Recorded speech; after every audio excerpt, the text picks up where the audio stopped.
Hello, this is the Niobrara County Library's Oral History Project. It's May 18th to 2022. Today we have, once again, Phyllis Hahn. It's episode 4 of Phyllis's Memories. We are going to be talking about many things today, but I wanted to make sure that you all realized that there's additional history, genealogy, and all kinds of diaries and such on the library website, and I would encourage you to go there if you want more information. So with all that, Phyllis, you and I had talked about perhaps starting out this conversation with your memories and your parents' information about Jim Edwards. Now, he was known at the time as Nigger Jim. Yes. He was, but we'll just let you go with what you know about him, whatever you remember. Yes. I believe my mother told me that he came walking down the railroad when he was a teenager, and my grandfather hired him as a hired man. And I'm going to guess that he probably got to lay out a bedroll in the haymow of the barn. Mm-hmm. He probably did not get to sleep in the bunkhouse. However, he was quite skilled, I'm told, as a bronc rider, which I didn't get to witness because I wasn't born yet. Which ranch was this that they... The Running Water Ranch, okay, west of Lusk, on the head of the Niobrara River. Mm-hmm. And they set him up north of Lost Springs to homestead a place, next to a place that my dad homesteaded, and my aunt and an uncle, I believe. There were several family homesteads that were joining, and he became my dad's neighbor up there. And that would be where then? 9.5 miles north of Lost Springs, Wyoming. Okay, so that's the Harney Gap. That is the Harney Ranch. The Harney Creek ran through the ranch. Okay. Yes. Mm-hmm. My grandfather was pretty good at picking out places that had water, which was very important if you're homesteading, and you have to have water. Anyway, they hired him to do that, and he, while he was living there, the beautiful home, 2-story, I think it was. I've never really actually been in it. A house was built, and it was he and his wife scoured the hills somewhere and found these round river rocks, and they rocked up the outside of that house, which made it really very durable. And then they rocked up the outside of the windmill tower, and they built a rock fence around the yard. So they were very, very busy people, and very good at what they did there. So his wife came later? I don't know exactly when, but he did go to Denver, I believe, and met her somehow down there. Mm-hmm. And my mother told me that she had been a singer on the Denver radio. Oh. And she was very, very impressed with her voice, and she wanted us to hear it. So when I was in lower than that, elementary grades, we heard that she was going to sing the national anthem at the beginning of the county fair. And at that time, they were charging $1 a seat. This was in the middle of the Depression. 5 of us kids and my mother. That would have been 6 very important dollars that could have bought lots of groceries. So we stood behind the grandstand and listened to her sing. And I carry with me a wonderful memory of a glorious voice. Oh. That lady could really sing. Oh. She didn't need a microphone. She didn't have one, but it was wonderful. Oh. So I was really, really impressed with that. That's a special memory. Mm-hmm. And my mother did get to know her. They apparently had neighbored. And unfortunately, this fellow that we called Nigger Jim, and we knew that that wasn't good. It was not okay, not appropriate. My mother had grown up in Kansas, and she had taught us that that was not okay. But that's what everybody else in the neighborhood called him. And one time, he was a little inclined to expand his place by setting the fences out 40 feet if he could. And he also would open the gate and let the pigs come down to the Harney Creek and wallow in the water and the mud. And we had a hired man working for us at the time that was a friend of my dad's. I think he was an Army buddy. And he tried to shoo the pigs back home, and they weren't too interested in going, so he used a shotgun. Oh, no. And I was about 3 at the time, and I remember seeing this black man wearing black on a black horse come riding up and running into the house to say, "Mother, Nigger Jim's come." Oh, I'm not supposed to say that. But we were really afraid of him because we had overheard our parents talking about the feud between Edwards and my dad over the fence, and now we had a new one. He wanted to know who had been shooting at his pigs. And I don't know if my dad knew because I didn't stay to find out. My brothers and my older sister, my youngest sister, wasn't born yet. We fled. And I think I ended up in the haymow, trying not to move because I was scared to death of him. I really, really feared for my life, and I hoped he would leave my daddy alive. But and he did. Apparently they talked it out. But, good. Good. But over the years, he had a lot of neighbors that got along fine with him, and then he had some that didn't. One time, his mother-in-law, who had come to live with them, called my mother, and my mother went over there to take the buckshot out of her daughter, Mrs. Edwards' legs, because he had come home probably inebriated, and they might have had a disagreement, and she ran from him, and he shot her in the legs with buckshot. Goodness. And so he wanted her. My mother was supposed to help take the buckshot out, which she was only a nurse. She was not a surgeon. So she took her methylate and alcohol, whatever she could, whatever she could to doctor it and get her fixed up so that she wouldn't get too much infection. And when she got done, she says, "And how's Mr. Edwards?" And he rolled out from under the bed and said, "I'm just fine." Oh, no. Later, a neighbor that had given my mother a ride, my dad stayed home with the other children in the family because you couldn't just go off and leave. The neighbor died from what I was told was pneumonia. My older brother overheard enough conversation to hear that it was internal hemorrhaging from a severe beating. Oh dear. And later in life, I read in an article by a historian that his wife died of massive internal hemorrhaging. Oh dear. He was a nice man when he was sober, and he was a very mean drunk, unfortunately. And this is Edwards again. This is Edwards, Jim Edwards, yes. My husband and I lived for about a year in Scottsbluff, and one day the Casper Star Tribune had an article about this Jim Edwards and his woman. He was 65 and his woman was about 33. Her husband was in the Nebraska penitentiary, I believe, according to the obituary down there. And they had gone to bed and fallen asleep, and the chicken on the stove boiled dry and caught on fire, and they died of smoke asphyxiation. Oh my. And as I read that account in the paper, I thought, the date, the names, I'll bet it was, and it was. What a sad ending to a life. It was a very colorful life. He had a lot of abilities, and he wanted to be a big man. And yeah, he left a big legend in this community. Did you ever hear anything about his entertaining travelers coming through?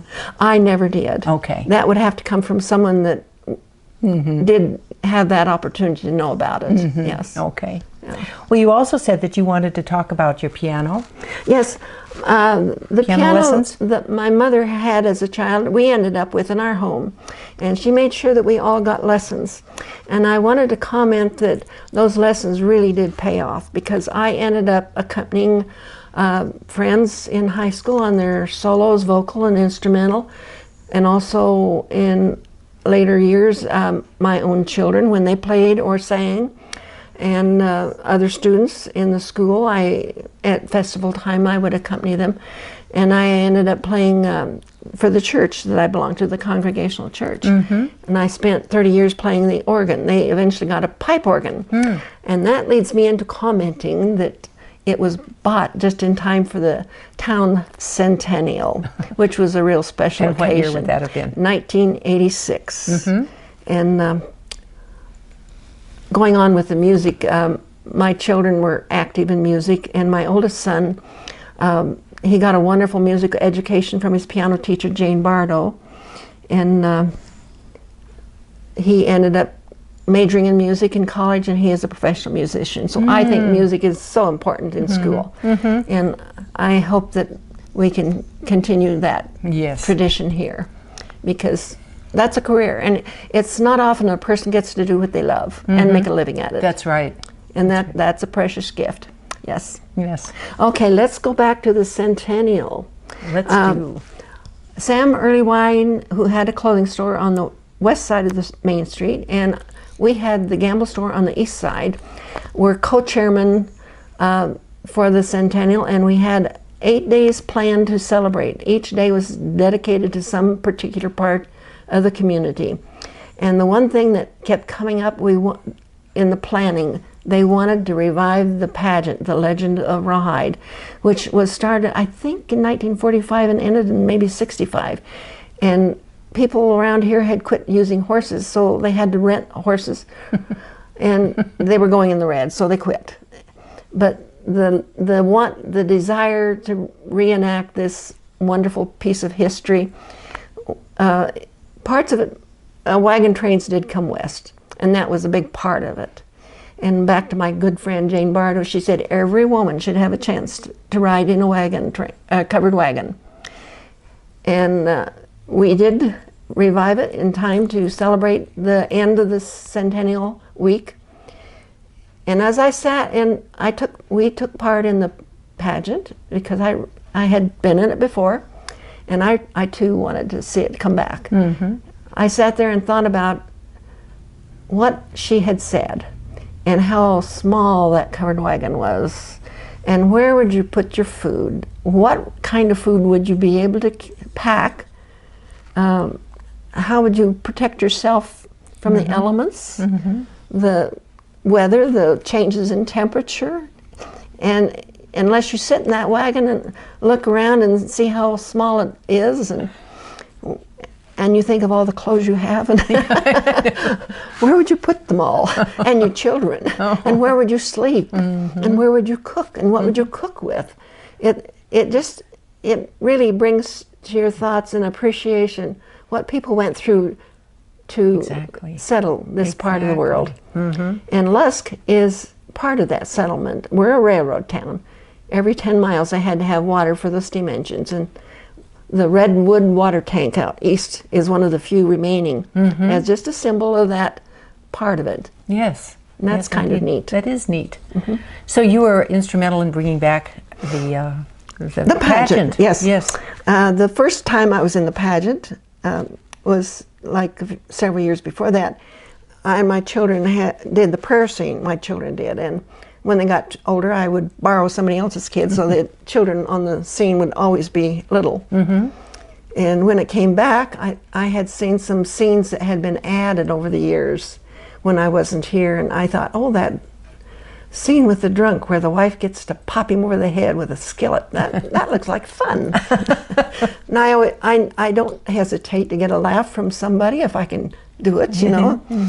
So I said, I want to do that part. I think Merle would like to do that part. And he did. He was such a good sport. Oh. And do you know that today the recording for that scene is my voice? No. They haven't replaced it. Oh, is that right? So you will live on in history. Right. Very good.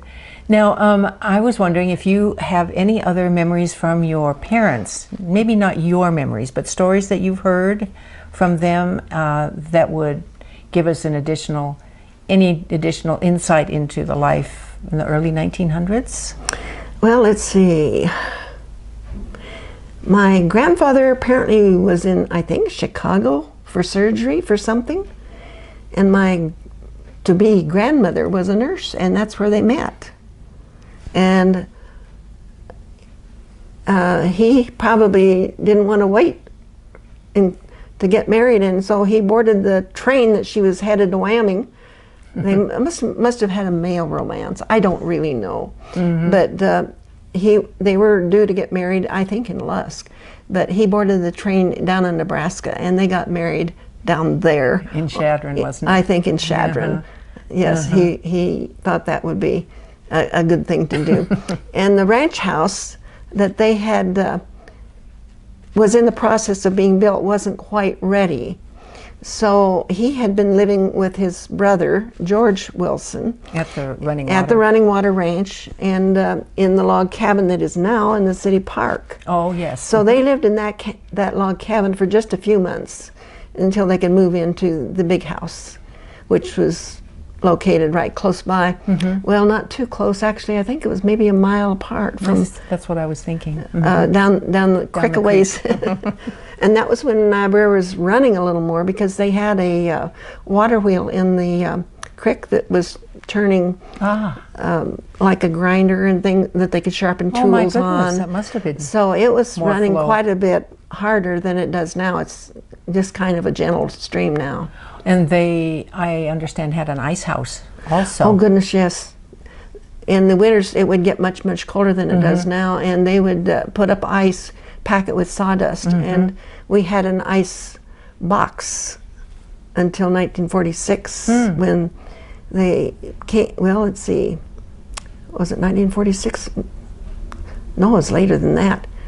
The electricity came through here, I think, around 1956 Oh my goodness. when REA came through. Sure. And that's when we had to, let's go back to the yard and think about what was in the yard before you got to the ice house. There was the Delco, where the Delco was located. It was 32 volt. And then next to that was where the forge was. When my dad fired up the forge, it was great fun to go out there and turn the handle and watch the coals glow and the see him shape things on horseshoes maybe, or a piece of angle iron to repair equipment. And it was not so much a chore as a privilege to get to be the one to turn the handle and be a part of that. Yeah. And then we had a homesteader's cabin parked in the orchard on logs that we called the playhouse. Oh. And sometimes as we got a little older, we would have our weekend visitors, and they would get to stay out there in that private little playhouse, and right outside of that was the outside privy in the middle of the orchard. So it was kind of a handy little place. Yeah. Now I think that has long been moved. And then outside of the yard was the ice house, and then a shop, and then the main barn with a great big long part, and it had two corrals and a sorting chute in the middle of those two with a loading chute off of that. Then there was a little distance between that and a granary, the chicken house, the garage, which was not exactly a handy place to have a car, but they didn't have a car right away. Well, I don't know how often they used a car. And then next to that was the bunkhouse, and with a cellar under that where we stored potatoes and root vegetables and sand. Sure. Oh my gosh. And then next beyond that was a space and what we called the new barn. My great uncle George never married, but he loved racehorses, and he raised racehorses and took them to competition or races. And when I was a child, the remnant of that was the Surrey, racing Surrey that was parked upstairs in the haymow, which had no holes, so it was a real safe place to play. And it was much more fun to be the rider in the Surrey and let one of the others be the horse. But we had fun with it. Yeah. Just like you did in the cars. Yes, Yes. yes. Pretending to be driving. Right. I remember that story. Right. Yeah. Yeah. And the Harney Ranch, how long did you live there, and what happened to that ranch? Oh, let's see. From the time I was born until I was 4, I lived there. And when I was 4, we moved to the place at Manville, and then at Manville, from there I entered. Actually, I tried the first grade at Manville, but wasn't old enough. Then, when we moved to the place halfway between Manville and Lusk, I started grade school in Lusk, and I did all 12 grades in And Lusk. what place was that? Halfway? Oh, that's the Running Water. That's the Running Water Ranch. Okay. So you were I only. guess you'd call that the headquarters.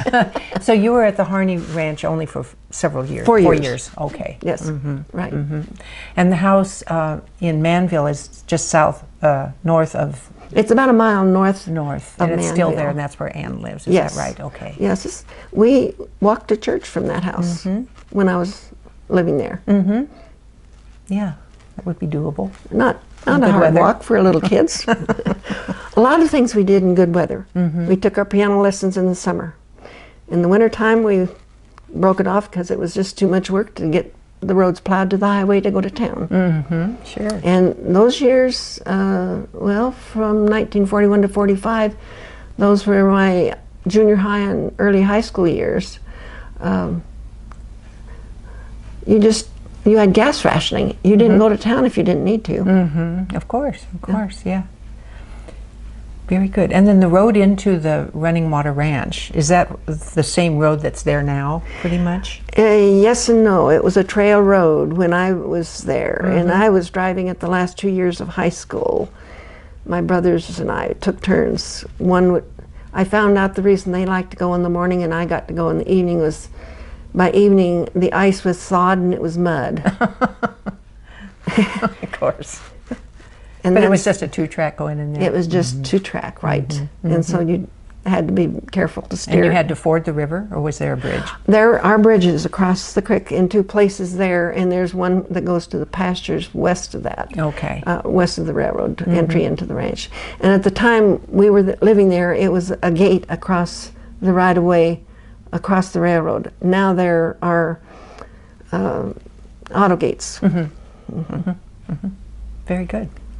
Are there any other memories of your life or your parents, grandparents' life that you can remember to tell us? Let's see. Well, when my grandfather passed away, my grandmother moved to town here in Lusk, and she lived in Lusk until she passed away. And then I believe both my dad's brothers were at the ranch for maybe a year each, and they had gone to college. I know Fort Collins, one of them became a geologist, and he sought a career in that field, and so did the other one. So they were both. Which house in town did your grandmother move to? I think the fire chief was living in it for a while. It's over near the Lutheran church on that street. Still there? And yes, oh yes. I think I'm right in this. I really need to do some research, but I think my grandfather gave the lot, or the acreage, or real estate to the town of Lusk, which is now the Washington Park. Oh, wow. And then in 1932, maybe, they moved the log house in on that, and it became part of the DAR's property. And that poor cabin has been like a foster child. They lost membership and gave it to, was it the town? And the town gave it to the Historical Society. The Historical Society gave it back to the town, or something like that. Anyway, it needed upkeep, and it became the place where kids would, or probably adults, would break in and party. So it's been hard to maintain it. And a few years ago, a childhood friend of mine came to town to show her daughters the oldest house in town, and when they went by the cabin and saw the shape it was in, she was horrified. And she called me and she said, "We've got to do something about it." So we set about raising money, and in 3 months we had $18,000. Oh, goodness sakes. She knew how to go ask people for money. Apparently. And we got from a recreational district a grant that finished out the necessary funds to get it restored. And there was an outfit in Colorado that restored cabins. And what year was that about? Oh, that was just a few years ago. Oh my. That's very, very recent. Oh, good, good. Because one day the town manager called me and he said, "You want to come over, take a picture of the cabin? We're going to tear it down on Monday." And I thought, oh, surely not. No. He wasn't kidding. But I got hold of one of the council people and the mayor, and we talked it over. And they agreed that it really was a little hasty and being brought down. One thing that happened when they brought it to town and reassembled it was they installed a fireplace that is really something that when the cabin is open to the public, you can't have it open without somebody tending it. It just doesn't work. But people in town were encouraged to bring their favorite rocks and install them around the chimney and up. There are fossils and piece. I would love to see if it glows in the dark. Really? Well, there is. You know, the mining hill west of here, out of town, has uranium in it. So there are some beautiful pieces. I'll have to look at it again. Yes, go in and look the fireplace over.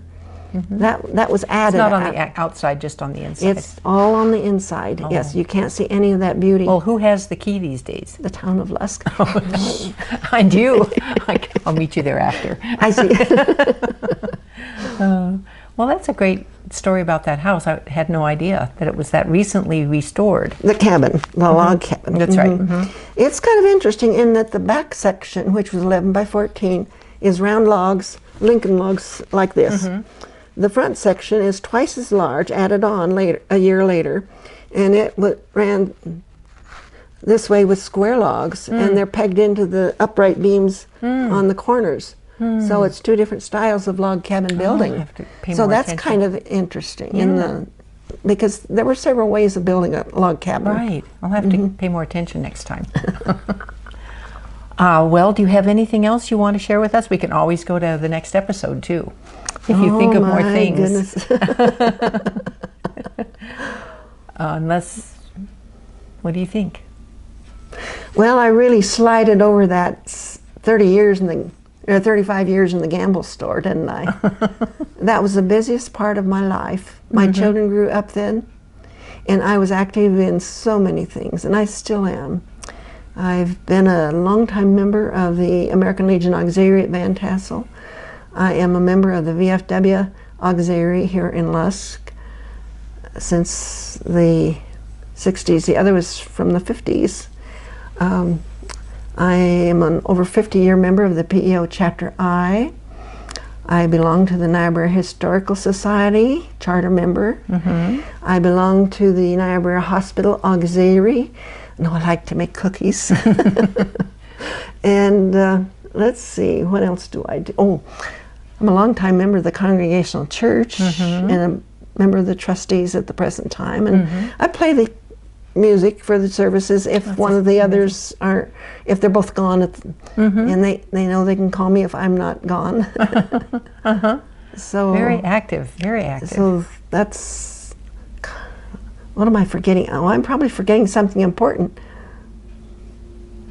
Oh, yes. There it is. The Niobrara Senior Center. Oh, yes. And I became active in that when my husband was going there a lot. He started out delivering meals on wheels, and I helped him a bit. And he ate there frequently. And I started eating there after he passed away because I didn't like to eat at home all by myself, even though I'd done it for years when we were working. But I am on the mill levy board, but I'm ready to have somebody else enjoy that privilege. So I've been a volunteer there, and I enjoy their activities and, excellent, and all the services they do. I really appreciate those, and it's very, very important in this town of older folks like me. It is, and it's important to volunteer in a community such as ours too. Yes.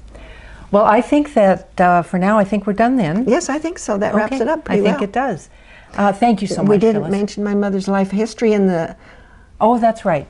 Do you want to go ahead and do that? Okay, I recently submitted my mother's life history, the life and times of Marie Valentine Wilson, to the library, and it's on your historical site. So people can go look at that. I haven't. She was born on Valentine's Day. That's why her middle name is Valentine. Thank you very much, Phyllis.